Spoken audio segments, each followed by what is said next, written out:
వీడియోని చివరి వరకు చూడండి.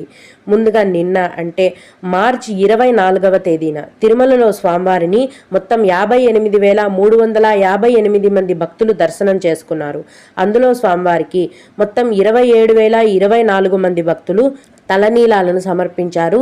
నిన్నటి రోజున తిరుమలలో శ్రీవారి హుండీ యొక్క ఆదాయం అనేది 4,45,00,000 రూపాయలు.